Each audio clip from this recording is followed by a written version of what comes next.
Hi, my name is Axil, and I am a Year 1 architecture student. Today I'll be sharing with you how I am currently navigating Year 1 as a design scholar.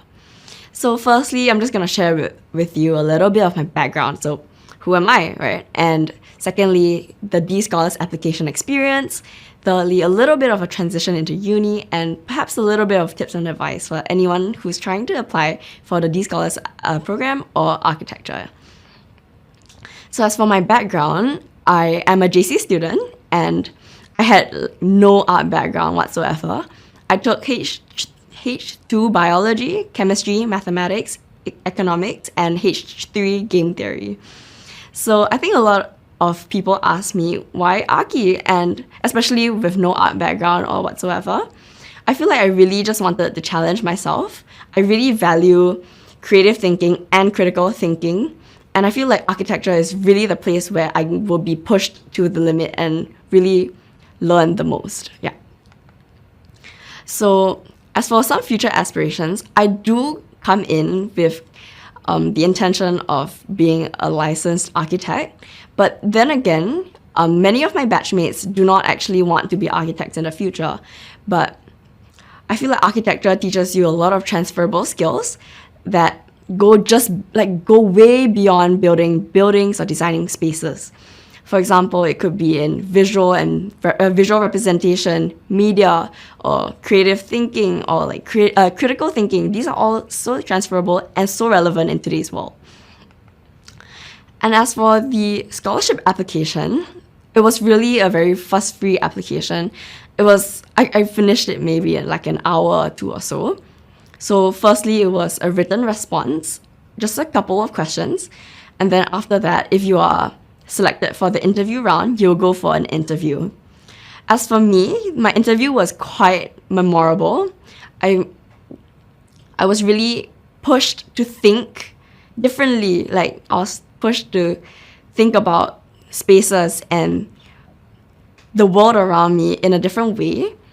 And to be able to experience that even just through an interview was quite wow for me. So yeah, I knew I was in the right place. So Year 1 thus far, okay, not gonna lie, the Archi workload is pretty intense, but with friends and with seniors helping you, and especially for me with Prof. Chia also mentoring me, it's a lot better. So this is just some pictures of me after my first semester in architecture. So as you can see, the whole batch went on a site visit to the Hive in NTU, and it was quite exciting and eye-opening for me as well. Oh yeah, and I feel like the most important part of the scholarship for me is definitely the mentorship from Professor Chia and also the support from my fellow Archi D scholars. As someone with no background in art or never having done any architectural internships of sorts, I feel like I'm very new to this field. However, Professor Chia is very, very patient with me, and he really gives me a lot of opportunities to read beyond the syllabus and sends us a lot of articles and films about architecture to really broaden our knowledge. Professor Chia brought us to a site visit to Church of the St. Mary's of the Angels, and I felt like it was truly a very fulfilling experience.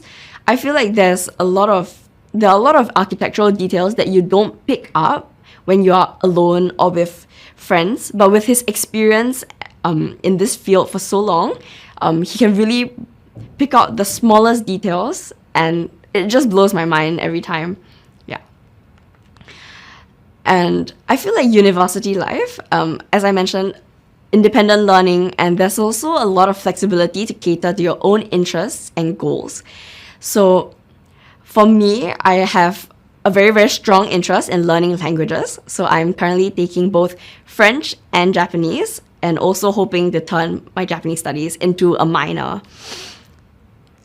Within the architectural syllabus itself, you can also cater it to your own interests, depending on whether you want to have an extra minor, for example, in urban studies or a minor in cities, and also other specializations. And Another great part about the scholarship is being offered a place to stay on campus. So for me, I'm staying in College of Alice and Peter Tan, which is a residential college. And it's just been wonderful. Like there have been so many opportunities to meet so many new people from different backgrounds and different majors, and it's just a really nice place. And yeah. So lastly, as I mentioned, there are countless opportunities in NUS. It could be student exchange programs, winter programs, summer programs, and just so much more. We have 2 QR codes here. The first one on top, you can scan it to find out a little bit more about the Design Scholars program. And the second one below, you can scan it to find out a little bit more about the other programs in CDE. Thank you so much for listening.